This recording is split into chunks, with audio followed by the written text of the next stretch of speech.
সবাইকে এন্টারটেইনমেন্টের দুনিয়া স্বাগতম। ভিডিও দেখেন আর মজা পান।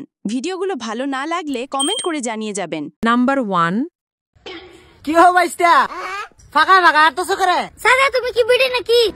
হেই জরুর গজর আমি বিড়ি দাম কি লাগি আমি বেড়া বেড়া হলে তো বুঝার কথা, আমি কেলে ফাঁকা হাঁটতাছি। ও বাইস্তার মনে কাটছে না? হ কাটছে। যাক বাতি যা তাহলে একদম ফাঁকাই গেছো গা। আরে আমি জিতেছিলাম কোন সময়? আরে বাতি না মিডিয়া বলতে চাইছি না তো। তাহলে কি আপনার মায়ের বিয়া দিতে চাইছেন? হেই জরুর গজর যা একদম কোন খানের হ্যাঁ কি কি মুখ দিতে কি আই। নাম্বার 2। বিয়া সাহেব মেয়ে তো দেখলাম, মেয়ে তো আমাকে পছন্দ হয়েছে, কিন্তু যৌতুক হিসেবে 2 কেজি সোনা দিলেই চলবো। বিয়া হিসাবে একটা কথা কই, রাগ করেন না। আপনার যে পোলা, এই পোলারে 2 কেজি লোহা দিল আমার ঠকাইবো, বালের কথা কবে রেছেন।